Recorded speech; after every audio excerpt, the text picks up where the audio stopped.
স্বাগতম বন্ধুরা। আজকে আমরা জানব মিশরের গিজার পিরামিড সম্পর্কে।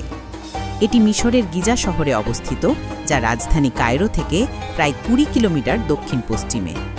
প্রায় ৪৫০০ বছর আগে মিশরের ফারাও খুফু তার সমাধির জন্য এক বিশাল পিরামিড নির্মাণের নির্দেশ দেন।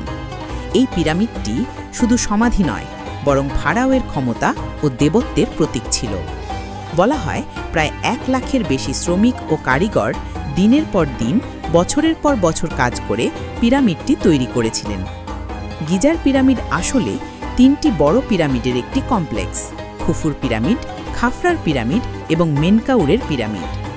এর মধ্যে খুফুর পিরামিড সবচেয়ে বড় এবং একসময় বিশ্বের সর্বোচ্চ মানব নির্মিত স্থাপনা ছিল। আজও গিজার পিরামিড পৃথিবীর সপ্ত আশ্চর্যের একটি হিসেবে পরিচিত। বিজ্ঞানীরা এখনও পুরোপুরি বুঝতে পারেননি কিভাবে এত বিশাল পাথরের ব্লক একের পর এক সাজিয়ে এত নিখুঁত কাঠামো তৈরি করা হয়েছিল। গিজার পিরামিড শুধু ইতিহাস নয়, মানুষের অদম্য পরিশ্রম, সৃজনশীলতা ও জ্ঞানের এক জীবন্ত সাক্ষ্য। ধন্যবাদ সাথে থাকার জন্য। পরবর্তী ভিডিও দেখতে সাবস্ক্রাইব করে পাশে থাকুন।